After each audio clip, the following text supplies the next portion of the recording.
राधे राधे। मैं सुगंधा शर्मा। आप सभी लोग कैसे हैं? मैं आशा करती हूँ कि आप सभी बहुत अच्छे से हों और मेरे कान्हा की कृपा दृष्टि आप पर हमेशा ऐसे ही बनी रहे और आप ऐसे ही हंसते मुस्कुराते हुए मेरे वीडियो को लाइक, शेयर और सब्सक्राइब करते रहें। मैं अपनी कान्हा की दीवानी हूँ। मैं उसकी राधा भी हूँ और मीरा भी। कभी तो वह मुझे राधा की तरह अपनी बंसी की धुन सुनाकर खुश कर देते हैं और कभी मीरा की तरह कष्टों से भरा हुआ जहर का प्याला पकड़ा देते हैं। परंतु मैं दोनों ही परिस्थितियों में खुश हूँ क्योंकि वो हर पल मेरे साथ हैं और मैं उनकी दीवानी हूँ। आज के समय में सभी लोगों को ये कोरोना नामक महामारी के कारण बहुत अधिक समस्याएं उत्पन्न हो गई हैं,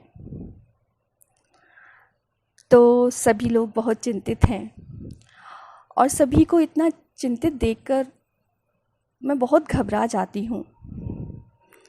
इसलिए मेरा आप लोगों से कहना है कि आप लोग चिंता न करें, क्योंकि चिंता चिता के समान होती है। वो समस्या को और अधिक बढ़ा देती है। इसलिए मैं आपको बताती हूँ कि आप कान्हा को अपना आदर्श बनाकर उनकी भक्ति कीजिए और उनके जीवन से शिक्षा लीजिए, क्योंकि जितनी चीज़ें कृष्ण से छूटी उतनी तो शायद किसी से नहीं छूटी।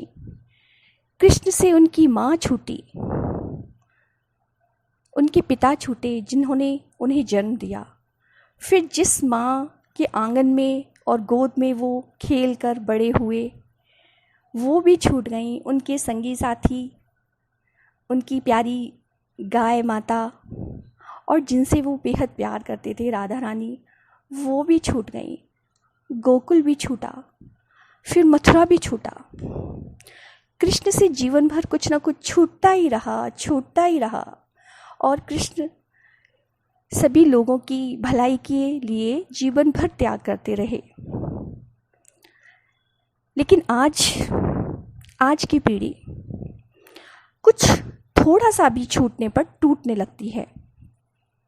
जैसे कि एग्ज़ाम में नंबर कम आए, कोई दोस्त रूठ गया या कुछ खो गया, तो सभी उम्र के लोग चिंतित हो जाते हैं, टेंशन में आ जाते हैं और उस समस्या में इतने घिर जाते हैं, उसके बंधन में इतना बंध जाते हैं कि वो उससे बाहर ही नहीं निकल पाते।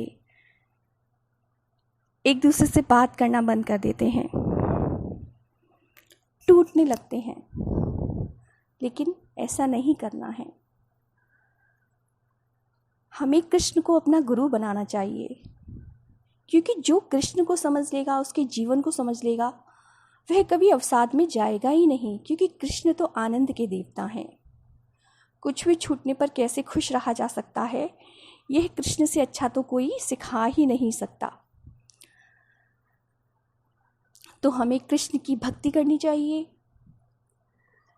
क्योंकि कृष्ण का मानना है कि उदासीनता नकारात्मक विचारों को जन्म देती है और जो नकारात्मक विचार होते हैं वो मनुष्य को कभी सकारात्मक जीवन जीने ही नहीं देते। इसलिए उदासीनता को त्याग कर प्रत्येक स्थिति में प्रसन्न रहने का प्रयास करें। और गीता में ये कहा गया है कि जब भी कोई समस्या उत्पन्न होती है तो उसका समाधान उसके साथ ही हो जाता है। इसलिए हमें किसी भी समस्या को अपने माइंड में बिठाकर नहीं रखना है, उससे दूर निकलने का प्रयास करना है और खुश रहना है।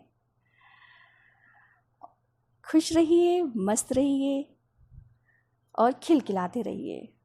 और अगर मेरा वीडियो अच्छा लगे तो प्लीज़ लाइक, शेयर और कमेंट के द्वारा मुझे बताइए। धन्यवाद।